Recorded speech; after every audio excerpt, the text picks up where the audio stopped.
où 5 braqueurs puissamment armés, cagoulés et en tenue de peintre font éruption en hurlant comme des fous dans le casino de la ville. À 2 h du matin, 200 personnes jouent encore aux machines à sous. Les malfaiteurs n'hésitent pas à tirer en l'air la Kalachnikov pour disperser la foule. Comme à Global Cash, les voleurs s'attaquent aux baies vitrées des caisses avec une disqueuse thermique. Le chef du commando donne même des ordres pour inciter ses complices à aller plus vite.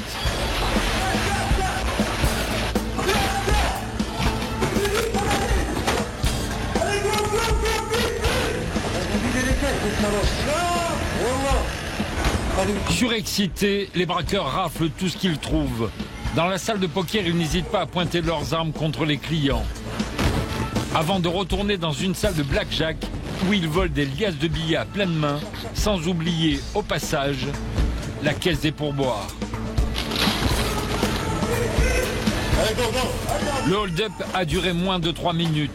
C'est le délai calculé par tous les braqueurs pour éviter la confrontation avec la police.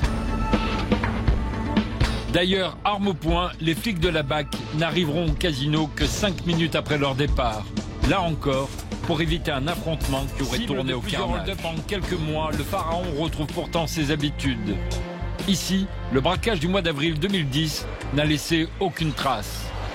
Les clients jouent comme si rien ne s'était passé. Les yeux rivés sur les machines, avec une seule idée en tête, le jackpot.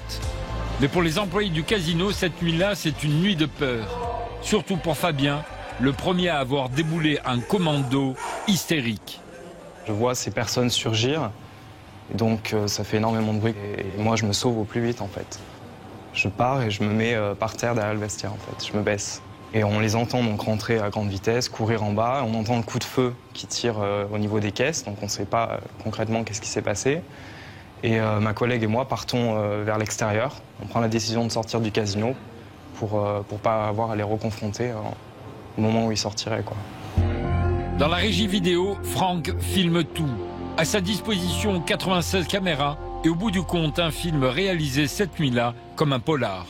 Ils vont dans plusieurs secteurs, donc moi je les cadre dans plusieurs secteurs pour pouvoir avoir après le maximum d'informations. Honnêtement, c'est pas un rêve, mais c'est un cauchemar. On se dit c'est pas possible. Il n'y a que dans les films qu'on voit ça. Et là, malheureusement, c'est pas un film, c'est la réalité. Et c'est moi qui est devant et voilà, je filme. Mais c'est vraiment stressant, quoi. Après, ce qui m'a aussi choqué, c'est la façon qu'ils sont pris pour scier une caisse avec une disqueuse thermique. Et là, c'est impressionnant. Pas tous les jours qu'on voit un client arriver avec une disqueuse thermique comme ça et scier une caisse.